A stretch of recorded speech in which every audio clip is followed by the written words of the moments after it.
आप सभी को पर्यावरण सेवक प्रभुनाथ साई का सादर नमस्कार।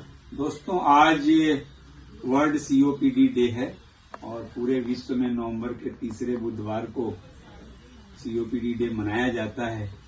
क्यों मनाया जाता है और हमें क्या करना चाहिए, नहीं करना चाहिए, इसके लिए आज मैं बहुत ही एक प्रसिद्ध आयुर्वेद के डॉक्टर, हमारे डॉक्टर एस.डी. पांडे साहब हैं, जिनका कि 3 दशक से भी ज्यादा, लगभग 4 दशक का अपना एक अनुभव है और अलग अलग संस्थानों में प्रोफेसर से लेकर के प्रिंसिपल के रूप में और अभी क्लिनिकल रिसर्च के रूप में काम कर रहे हैं। जैसे इन्होंने चंडीगढ़ का जो धन्वंतरी आयुर्वेदिक कॉलेज है, वहां प्रोफेसर के रूप में बहुत ही बेहतरीन सेवाएं दी, लोगों को मेडिसिन के फील्ड में बहुत सारे उपचार किए। उसके बाद मेरठ में जो महावीर आयुर्वेदिक मेडिकल कॉलेज है, उसके आप प्रिंसिपल रहे और अभी देश भगत कॉलेज, आयुर्वेदिक कॉलेज जो मंडी गोविंदगढ़ में है, वहां पे प्रिंसिपल की सेवा देने के बाद अभी डायरेक्टर रिसर्च क्लिनिकल का कार्यभार पूरा देख रहे हैं, पूरा संभाल रखे हैं और बहुत मुश्किल से समय निकाल करके आज हम इनके पास आए कि आज सीओपीडी डे पे लोगों को कुछ अच्छी जानकारियां जाए, क्योंकि हमें पता नहीं चलता है कि हम अपने आसपास ही किस तरह की गलतियां कर रहे हैं या अपने डेली रूटीन में किस तरह की गलतियां कर रहे हैं जो एक बीमारी का कारण बन जाता है। और पहले हम अस्थमा की बात करते थे, आज और भी सीओपीडी की चर्चा हो रही है, तो इस पे डॉक्टर साहब बहुत अच्छे से बताएंगे। लेकिन हमारे फाउंडेशन जो है जय मधुसूदन जय सिपिंस फाउंडेशन, वो तो पर्यावरण को समर्पित है। मैं मानता हूं कि सारी चीजें कहीं न कहीं पर्यावरण से जुड़ा है। तो आइए हम डॉक्टर साहब से बात करते हैं। सर, आपको बहुत बहुत नमस्कार। नमस्कार। और सबसे बड़ी बात है कि आज मैं चाहूंगा कि आप सीओपीडी डे पे अस्थमा से लेकर सीओपीडी के बारे में लोगों को जागृत करें, बताएं, इस पे क्या आप संदेश देना चाहते हैं। आप जरूर लोगों को जागरूक करने का कार्य करें। मेरा नमस्कार पहले सभी श्रोताओं को। पहले तो आपको विशेष धन्यवाद कि आपने जय मधुसूदन जय श्री कृष्ण फाउंडेशन के माध्यम से पर्यावरण के संरक्षण संवर्धन के लिए आप समर्पित होकर के कार्य कर रहे हैं और बहुत अच्छा कार्य कर रहे हैं। आप बधाई के पात्र हैं कि आप अनवरत इस काम में लगे हुए हैं और लोगों को जोड़ते जा रहे हैं। हम सभी जानते हैं कि पर्यावरण हमारे शरीर, मानव के लिए, सभी जीव जंतुओं के लिए बहुत आवश्यक है। अभी जैसे आपने कहा कि अस्थमा से सीओपीडी, पर्यावरण पे पहले भी धूल, धुआं, इन सब चीजों से दिक्कतें होती रही हैं। इसमें संदेह नहीं है कि जीवाश्म या जितने भी ईंधन हैं, इस तरह की चीजें जो लोगों को पता नहीं था, उसी के पास में बैठ के खाना पकाना, धूल ज्यादा उड़ाना, तो उस समय अस्थमा का कारोबार ज्यादा था। मतलब अस्थमा उस समय ज्यादा होता था, बचपन में हो जाता था, लोग केयर नहीं लेते थे। अब पर्यावरण का इतना नुकसान हो चुका है, पेड़ पौधे कट रहे हैं, इतनी गाड़ियां, इतना सब कुछ, मतलब सब कुछ अस्त व्यस्त। AQI देख रहे हैं कि 50 से ऊपर नहीं होना चाहिए, 300, 400, 250 से तो नीचे जा ही नहीं रहा है। तो सीओपीडी का सबसे बड़ा कारण यही है कि लगातार आपके पर्यावरण का एयर इंडेक्स का हमेशा खराब रहना। अस्थमा जो था वो पहले थोड़ी देर के लिए मौसम बदलते मौसम में धूल, धुआं या फसलों के कटने के बाद जो डस्ट होता था, उससे वो होता था। लेकिन अब वो लगातार होने से जो लोगों के फेफड़े हैं, उन पे इतना असर पड़ रहा है कि वो परमानेंट ही उस तरह के फेफड़े की व्याधियों से ग्रसित हो गए हैं। इसलिए सीओपीडी, अब वही रोग अस्थमा जो है सीओपीडी के रूप में अब घर कर गया। मतलब आपके यहाँ आपके फेफड़े में स्थित हो गया है, जिसका कोई उपाय नहीं। उपाय सिर्फ इकलौता है कि किसी भी तरह से वो हर उपाय जो पर्यावरण को, हवा को, पानी को, मिट्टी को बचाए, तभी लोग स्वस्थ रह सकते हैं। अभी हम देख रहे हैं कितनी गाड़ियां चल रही हैं, चाहे जितने भी हम उसको भारत 4, भारत 5, 6 सब कुछ लाते जा रहे हैं, गाड़ियां भी तो बढ़ रही हैं। उनमें थोड़ा थोड़ा भी अगर कुछ हो रहा है तो नेचुरली उसका असर तो पड़ेगा ही। तो उससे बचाव बहुत जरूरी है और कोई विकल्प नहीं है हमारे पास।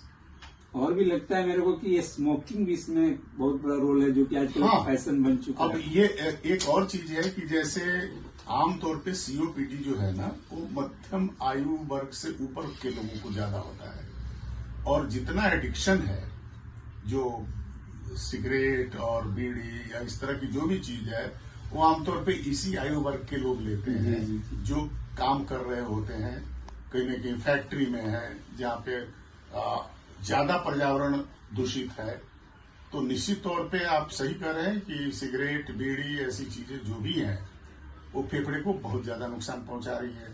सरकारें भी इसमें काम कर रही हैं, लेकिन वो सिर्फ विज्ञापन के थ्रू कर रही हैं, लोगों के ऊपर छोड़ दे रही है कि ठीक है, आप अपने उपाय नहीं है। बहुत बहुत धन्यवाद सर। आपसे भी आगे हम दूसरा भी क्वेश्चन लेंगे, लेकिन मैं आप सबको बताऊं कि देखिए, वीडियो आपके लिए बहुत ही मतलब लाभदायक है। आप इसको एक बार जरूर सुने और इसको शेयर भी करें, सब्सक्राइब भी करें, और आगे भी इस तरह की चीजें हम लोग लेके आएंगे, क्योंकि हमारे फाउंडेशन का जो नारा है, सर ने खुद बताया, इन्होंने 5 तत्वों का नाम लिया, भूमि का नाम लिया, हवा का नाम लिया, जल का नाम लिया, इस तरह। तो हम तो बोलते ही कि हमारा पर्यावरण हमारा भगवान, और हमारा काम किसके लिए, तो धरती माता के लिए। अगर हमने धरती माता को ठीक रखा, जो हमारे रहने की एक ही जगह है, ओनली वन प्लेनेट, तब सही। उसके बाद भी मेरे समझ में नहीं आ रहा है कि हम कर क्या रहे हैं, कि एक पूरे यूनिवर्स में एक प्लेनेट हमारे पास है जहां हमारा जीवन संभव है, लेकिन हम उसी को बिगाड़ने पर लगे हैं। और हम ये नहीं सोच रहे हैं कि हम अपना जीवन बिगाड़ें और अपने आने वाली पीढ़ियों का जीवन बिगाड़ें, और छोटे छोटे काम करके, जैसे हम लोगों ने स्मोकिंग का नाम लेके, स्मोकिंग हम छोड़ नहीं सकते, छोड़ सकते हैं, लेकिन लोग उसमें लगे रहते हैं और दूसरों को भी उससे प्रभावित करते हैं। तो सर, ये तो हो गई बातें कि लोग इस पे ध्यान दें। उसमें एक चर्चा है AQI की, आपने बहुत चर्चा की। पहले AQI कोई जानता नहीं था, और आज देखिए इतना सारा, मतलब दिल्ली का हालत आप देख लीजिए। दिल्ली का, हम लोग चंडीगढ़ में बैठे हैं, यहाँ के भी एयर क्वालिटी इंडेक्स कोई बहुत अच्छा आजकल नहीं रहने लगा है, तो हम लोग खुद चिंतित हैं। तो इन सारी चीजों पे उसमें 2.5 पार्टिकुलेट्स वगैरह पाए जाते हैं, जो कि बहुत नुकसानदेह है। तो इस पे हमें प्रिकॉशंस तो लेना ही है। बाकी आगे हम डॉक्टर साहब से जानना चाहेंगे, यह जो मौसम अभी चेंज होता है और ठंडी आ रही है, सर्दी आ रही है, इसमें जो कफ, खांसी, बुखार और तरह तरह की एलर्जिक चीजें होती है, उसमें हमारे चारों तरफ कहीं कुछ लोग जलाते हैं, तरह तरह की ऐसी काम करते हैं। तो उसमें सर आप लोगों को क्या एडवाइस करना चाहेंगे कि इससे बचे, नहीं तो यही खांसी आगे जाकर के कई बार जब लंबी होती है, क्योंकि COPD का मतलब ही है कि क्रॉनिकल ऑब्स्ट्रक्टिव पुल्मोनरी डिजीज, और क्योंकि अगर आपको लंबे टाइम तक अगर सांस लेने में कोई अवरोध हो रहा है, तो आपके फेफड़े को नुकसान कर रहा है और एक परमानेंट बीमारी बन रही है, जो कि बाद में बहुत मुश्किल है उसको निकालना। तो आखिर क्या इस पीरियड में, या किसी को हल्की खांसी वांसी हो, इस तरह की चीजें हो, तो किस तरह अपने आप को स्वस्थ रखें या बचाव की तरफ जाएं? ये मतलब नॉर्मली मौसम से भी हो सकता है, कुछ इन्फेक्शन से भी हो सकता है। तो जरूरी है कि आप मास्क लगाएं, और ज्यादा अगर ठंड का मौसम है तो उससे भी बचें। कई लोग 4 बजे सुबह में टहलने निकल जाते हैं, उसका भी नुकसान होता है। स्पेशली जो उम्र दराज लोग हैं, आप सैर करें, लेकिन हमेशा कहा जाता है कि थोड़ी धूप निकल जाए, थोड़ा हवा गर्म हो जाए, मौसम में थोड़ी गर्मी आ जाए, उस वक्त आप घूमने निकले, चाहे जितना घूम लें। स्पेशली बुजुर्ग जो हैं, वो COPD के ज्यादा शिकार हो जाते हैं, इसके बाद न्यूमोनिया के शिकार हो जाते हैं, तो उनको तो ऐसी स्थिति में जरूर बचना चाहिए। और मास्क लगाएं, गर्म पानी पिए, ठंडी चीजों से, ठंडे खाने से, बासी खानों से अपना बचाव करें, धूल धुएं से कोशिश करें। अगरबत्ती, ये सब जो आमतौर की ये जलाने वाली चीजें हैं, कोशिश करें कि ये छोटी से छोटी हो, या इसका धुआं पूजा पाठ करके बाहर कर दें, ताकि उससे भी बचाव हो। क्योंकि कहीं ना कहीं ये सब एयर पोल्यूशन को ये बढ़ावा देते हैं, एलर्जी को बढ़ावा देते हैं, और फिर लगातार जब ये आपके आबो हवा में बने रहते हैं, तो ये COPD अपने आप पैदा कर देते हैं। तो बचाव के लिए बहुत जरूरी है कि आप गर्म पानी पिए, गर्म वस्तुओं को खाएं, खाने वाली चीजों को मुंह को ढककर रखें। जब ज्यादा पोल्यूशन हो तो बाहर ना निकलें, उससे बेहतर है जब आवश्यक हो तभी निकलें। ये नहीं कि हर बार आप बाहर ही निकलते रहें, घूमते रहें स्वास्थ्य के लिए, तो अस्वस्थ हो जाएंगे वो।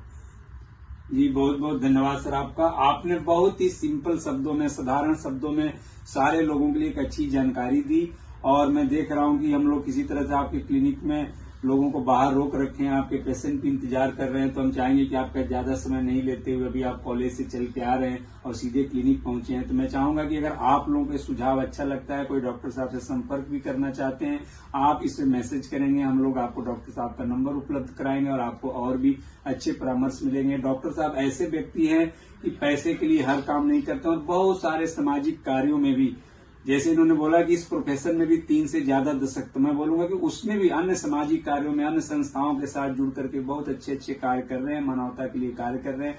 तो डॉक्टर साहब का बहुत बहुत धन्यवाद। और आगे मैं दर्शकों को विश्वास दिलाऊंगा कि और भी विषयों पर हम लोग लेकर के कुछ न कुछ अच्छी चीजें आपके साथ आएंगे कि आपका सेहत ठीक रहे। तो हमारा सेहत ठीक होगा, हम खुद ठीक होंगे, हमारा परिवार ठीक होगा, समाज ठीक होगा, राष्ट्र ठीक होगा, विश्व ठीक होगा, तभी जाकर के वसुधैव कुटुंबकम का वास्तव में संदेश जाएगा। और आयुर्वेद भी हमें यही सिखाता है। हम जिस मंदिर में बैठे हैं, इस आरोग्य धाम की मंदिर में बैठे हैं, जिसको आयुर्वेद की मंदिर में बैठे हैं, डॉक्टर साहब खुद आरोग्य भारती के भी वरिष्ठ सदस्य हैं, तो इस तरह की चीज, तो यही विश्व बंधुत्व की भावना फैलाते हैं। तो आइए जी, सर्वे संतु निरामया, तभी तो होंगे। देखिए आपने क्या बात बोली है, सर्वे भवन्तु सुखिनः सर्वे सन्तु निरामया। तो इस तरह की भावना जब अगर डॉक्टरों के अंदर आएगी, चिकित्सकों के अंदर आएगी, तो हमारा समाज ऐसे ही स्वस्थ रहेगा और हम छोटी छोटी अपनी बारीकियों के द्वारा, छोटे छोटे अपने प्रयासों के द्वारा हम सबको स्वस्थ रखने की प्रयास कर सकते हैं। तो आइए, आज सीओपीडी डे के अवसर पर आप सभी के उत्तम स्वास्थ्य की कामना करते हुए जय मधुसूदन जय सिरिंज फाउंडेशन की ओर से आपको बहुत बहुत धन्यवाद, सादर नमस्कार, जय हिंद, जय भारत।